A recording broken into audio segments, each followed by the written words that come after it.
아멘. 오늘 본문은 이스라엘의 회복에 대한 이야기죠. 실제적으로 이스라엘이 포로 중에서 70년 만에 이제 예루살렘으로 회복되어서 무너진 성벽과 성전을 다시 느헤미야 시대에 쌓는 역사가 이루어지고 있습니다마는 이스라엘이 단순한 육적인 이러한 회복만을 가리킨 것이 아니고 실제적으로는 앞으로 새로운 이스라엘, 여기 새 마음과 새 영을 부어주겠다는 것은 옛 이스라엘이 아니에요. 범죄하여 타락하여 육신적으로 회복된 바로 그 육적 이스라엘이 아니라 예수 그리스도를 메시아를 통해서 우리의 근원적인 죄악들을 깨끗이 씻으시고 우리에게 정말 새 영, 새 마음, 이것은 성령의 충만함을 의미하는 거예요. 사도행전 이전에 오순절 성령 강림까지를 바라보고 있는 거지요. 그것을 통해서 다시 실수하지 않는, 다시 여러분 곁길로 가지 않는, 다시 주님을 3번 부인하지 않는, 다시 주님을 떠나지 않는 이제 새로운 이스라엘. 그래서 이제는 단순한 어떤 육적인 팔레스타인 이스라엘을 회복하는 것이 아니라 나아가서는 온 민족과 열방의 하나님 나라가 회복되는, 그래서 그들 가운데 씨앗을 복음의 씨앗을 뿌려서 그다음에 그 가운데 열매를 맺게 되는, 그래서 그의 백성들이 온 민족과 열방에 충만하게 된 이 사람의 때로 채우리라. 38절에 보면 제사 드릴 양 때 곧 예루살렘이 정한 절기의 양무리 같이 황폐한 성읍을 사람의 때로 채우리라. 그리한즉 그들이 나를 여호와인 줄 알리라. 한때는 이방 사람들이요, 이스라엘이 포로로 잡혀가고 예루살렘이 패망하고 멸망하는 그 모습을 보고, 아니 하나님 믿는 백성들이 저렇게 나라도 잃어버리고 또 자기의 집도 자기의 마을도 다 빼앗기고 포로로 잡혀갈 수 있나 해서 하나님 믿어봐야 소용이 없잖아. 하나님 아무리 주여 주여 주여 이름을 불러도 소용없잖아. 이렇게 말하는 자들 속에 하나님의 영광이 땅에 떨어졌는데 하나님께서는 바로 그 땅에 떨어진 그 영광, 당신의 그 영광을 회복시키기 위하여 이스라엘을 회복시킨다는 거예요. 여러분, 하나님 안에 있는 것이 이렇게 영광의 회복을 정말 맛보게 되고 참여하게 되는 거예요. 여하튼 우리는 알아야 돼. 우리가 이쁘고 잘나서 회복되는 것이 아니라 우리는 미숙하고 우리는 실수와 허물이 참 많지요. 다시 그러지 않는다고 하지만 이 미숙해서 또 그런 일들을 반복적으로 미워하고 시기하고 질투하고 절망하고 낙심하고, 조금만 무슨 일이 있으면 그래 그래 하고 또 그리 귀 기울여지고, 이런 우리 인간의 모습을 우리는 잘 알고 있어요.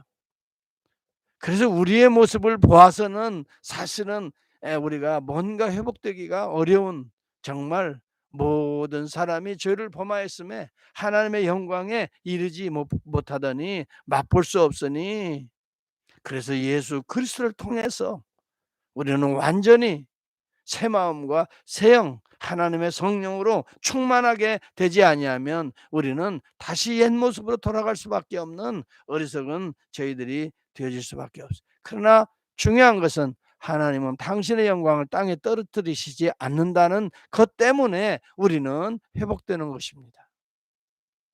여기 본문에도 바로 그러한 내용들이 있는, 여러분, 우리의 행위로 말미암아 우리가 부끄러움을 당할 수밖에 없는 우리지만은 그 때문에 하나님의 영광이 부끄러움을 당하고 이방인들에게 조롱거리가 되는 것을 하나님은 허용하지 않으시겠다 이 말입니다. 그래서 하나님께서는 오늘 우리를 다시 구원하시고 그다음에 다시 우리를 일으키시고 다시 우리를 씻으시고 날마다 날마다 우리를 회복하신다 이 말입니다.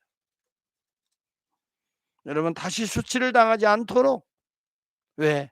우리가 또 수치를 당하고 우리가 또 그 자리에 떨어지면 어떻게 돼요? 하나님의 영광이 또 그 자리에 또 수치를 당하고 하나님의 영광이 세상 사람들에 의해서 짓밟히게 되기 때문에 하나님 당신의 거룩한 이름을 위하여, 여기 22절에 보면 바로 그런, 그러므로 너는 이스라엘 족속에게 이르기를 주 여호와께서 이같이 말씀하시기를 이스라엘 족속아 내가 이렇게 행함은 너희를 위함이 아니요.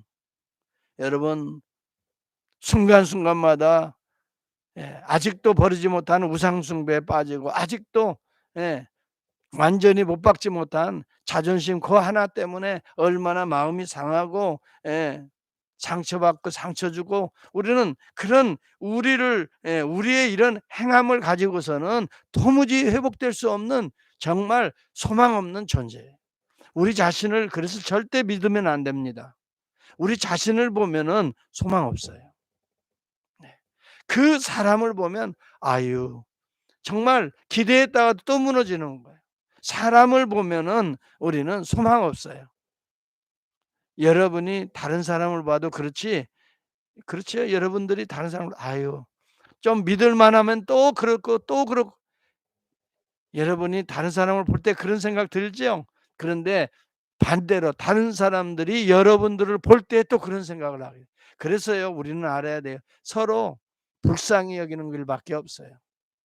서로 기대의 대상이 아니라 긍휼히 여겨 주고, 예.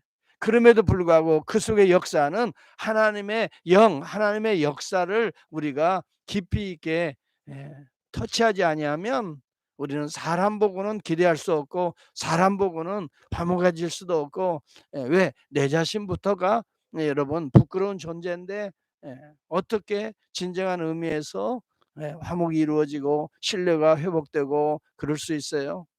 그래도 우리가 기대할 수 있는 것은 그 속의 역사는 하나님의 영이에요. 하나님의 영은 비록 내 안의 역사는 하나님의 영이에요. 하나님의 영은 비록 내가 더럽고 추하다 할지라도 우리를 날마다 말씀 앞에서 정결하게 씻어가시는 그 성령의 역사가 있기 때문에 우리는 아무리 봐도 과거보다는 점점 거룩해질 수밖에 없다. 왜? 성령이 역사하기 때문에. 저는 이 성령의 역사를 믿습니다. 그렇기 때문에 어떤 누구에게도 진짜 예수 믿고 순종하는 믿음의 식구들에게는 반드시 하나님이 역사하신다. 반드시 그 영혼을 사용하신다. 반드시 내가 눈으로 보고 내가 인간적인 관점에서 볼 때는 뭐 기대할 만하지 못하지만 하나님이 역사하니까 가능하다. 하나님이 그 속에 계신다. 하나님이 그 속에서 역사하신다. 하나님이 돌보신다. 여러분, 저와 여러분, 그래서 우리에게는 새 영과 새 마음에 필요한 것입니다. 여러분 26절에도 보면 25절과 6절을 한번 7절까지 같이 합니다. 맑은 물을 너희에게 뿌려서 너희로 정결하게 하되 곧 너희 모든 더러운 것에서와 모든 우상 숭배에서 너희를 정결하게 할 것입니다. 이게 하나님이 우리의 아주 참 더러운 우리의 죄악들, 수시로 내 자신을 섬기려고 하는 우상 숭배들, 나만 아는 이러한 굳은 마음들을 어떻게 해요? 새 영을 너희 속에 두고 새 마음을 너희에게 주되 너희 육신에서 굳은 마음을 제거하고 부드러운 마음을 줄 것이며. 여러분, 그래서 성령이 충만할수록 우리는 부드러워집니다. 딱딱하고 아주 정죄하고 판단하고 무섭고 날카로운 우리의 심령들은 새 마음이 아니야 헛 마음이에요. 율법이 사로잡고 있는 거예요. 그런데 그 율례를 완성하신 주님께서 오늘 우리에게 성령을 통해서 부어주시는 영이 충만해질 때는 미움보다 용서를, 시기와 질투보다 서로 협력을, 그래서 서로 격려를, 그래서 여러분 성령이 충만한 12제자들을 사도들이라고 부르고 하나님이 우리 주님이 파송하시잖아요. 그전까지는 그들이 성령이 충만한 것이 아니라 자기 영광으로 충만해서 주님을 따랐잖아요. 예수님 많은 사람들이 왕이라고 추대하고 많은 사람들이 메시아라고 하는데 우리 주의 나라가 임하면 나는 오른편에 내 동생은 왼편에 좌의정, 영의정, 우의정 다 우리 형제들이 차지하게 해 주십시오. 여러분 주님을 따르면서도 네. 그렇게 딴 마음을 품고 딴 비전을 가지고 주님을 따라서 지금도 마찬가지일 수가 있어요. 우리가 주님을 따를 때 우리는 주님이 우리에게 하시는 말씀을 듣고 우리가 순종하며 가야 되는데 우리의 기대와 우리의 상상력을 가지고 주님을 이용하려고 한다면 이 또한 우리의 굳은 마음, 이러한 굳은 마음을 제거하고 여러분 우리 주 예수 그리스도는 이러한 마음들을 다 십자가에 못 박자고 그래요. 그래서 누구든지 나를 따라오려 하거든 자기를 부인하고 자기 십자가를 지고 나를 쫓을 것이니라. 여러분 바로 이것이 복음인 거예요. 그럴 때 우리가 십자가에서 옛 이스라엘이 죽고 그다음에 부활을 통해서 새 이스라엘로 우리가 살아나게 되는 것이지요. 새 마음으로 새 영으로 그다음에 부드러운 마음으로 다시 일어서게 되는 것이지요. 오늘 저와 여러분들 이러한 믿음으로 일어서게 될 때 바로 그러한 자들을 통해서 하나님은 어떻게 해요? 사람의 때로 채우리라. 바로 거듭난 성령 충만한 자들이 전도해요. 여러분 한 사람 한 사람 전도하는 것은요. 내가 여러분 정말 추하고 더럽고 또 내가 굳은 마음, 쌀쌀한 마음 가지고서는 절대 여러분 누구 하나를 전도할 수 없어요. 가까이 가다가도 어떻게 될까요? 이건 뭐 아니겠다 싶은 거예요. 내가 성령 충만해야 돼. 누구도 예외 없어요. 성령 충만해야 돼요. 그래야 전도가 되는 거예요. 여러분 정말 우리는 성령 충만하면 그 얼굴만 보더라도 야 인자와 자비가 그리고 온유와 겸손이 흘러야 돼요. 그래서 우리 안에 오늘도 새 영을 주세요. 새 마음을 주세요. 성령으로 충만케 해 주세요. 그래서 우리는 기도해야 되는 거예요. 여기 본문에도 바로 이와 같이 되기를 너희는 기도해야 할지니라. 하나님께서는 다 우리에게 이런 걸 예수 그리스도를 통해 성령을 통해 약속하셨어요. 성령이 너희 가운데 임하시면 너희가 권능을 받는다 그랬어요. 그러고 난 다음에 예루살렘과 사마리아와 유다와 땅끝까지 이르러 내 증인이 되게 할 거예요. 중요한 것은 성령의 충만함을 받아야 된다 이거예요. 여러분 이것이야말로 우리에게 절대적으로 필요하는데 여기 성령 충만 받는 비밀이 소개됩니다.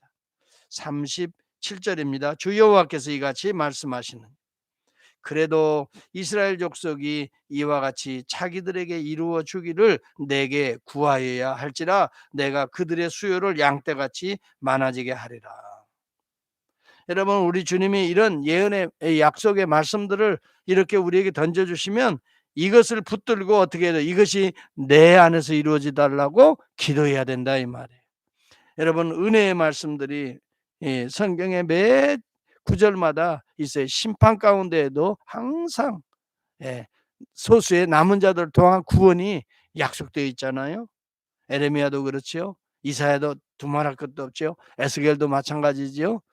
여러분 그런 말씀을 우리가 만날 때에 우리는 이 말씀이 나에게서 이루어지게 해달라고 새 마음 오늘은 새 영을 너희 속에 두고 우리의 굳은 마음을 제거하고 부드러운 마음을 줄 것이라 그랬는데 이 말씀이 내게 이루어지도록 어떻게 해야 된다고요? 기도하여야 할지니라. 오늘 저와 여러분이 엎드려서 아버지 예수 십자가 보혈로 나의 더럽고 추한 옛 모습들, 옛 이스라엘 나의 우상들은 깨끗이 오늘 정결케 하시고 오늘 새로운 영, 새 마음으로 또 하루를 출발하게 하옵소서. 성령으로 충만케 하옵소서. 굳은 마음, 딱딱한 마음, 날카로운 마음이 아니라 부드럽고 착하고 온유하고 겸손한 마음으로 이웃들을 대하고 용납하고 또 그들에게 복음의 삶을 전도하고 우리의 삶으로 전도해서 오늘 내 주변에 이러한 하나님의 양떼로 가득 찬 우리 교회의 비전을 볼 수 있기를 바랍니다. 지금은 우리가 연약해지고 정말 소수의 남은 자들이 정말 몸부림치며 교회를 지켜내고 또 새로운 비전을 꿈꾸면서 기도하잖아요. 여러분 반드시 오늘 이 말씀이 우리 가운데 먼저 이루어져야 이런 하나님의 예비된 이런 회복의 역사가 우리 교회 안에서도 이루어지리라고 저는 믿습니다. 한 사람 한 사람을 통해서, 나 하나를 통해서 뭔가 새로워지고, 우리 장로님과 권사님과 우리 집사님들을 통해서 뭔가 앞으로 이제 새로운 것을 하나님이 예비하시는데, 그리고 약속하셨는데 이것이 기도할 때 이것이 이루어지도록, 그럼에도 불구하고 그래도 여기에 동그라미를 쳐야 돼. 그래도 이스라엘 족속이 이같이 자기들에게 이루어 주기를 내게 간구하여야 할지니라. 그래도 맞습니다. 말씀을 믿는 자는 믿음과 더불어 그래도 기도하여야 할지니라. 이것이 이루어지도록 주여 믿습니다. 이 믿음을 가지고 오늘도 기도하면서 나갈 때에 우리 안에 새 마음과 새 영이 충만하여서 굳은 언어가 아니라 부드럽고 따뜻한 언어로 오늘 한날도 정말 하나님의 놀라우신 은혜의 역사가 나를 통해 이루어질 수 있도록 기도할 수 있기를 바랍니다.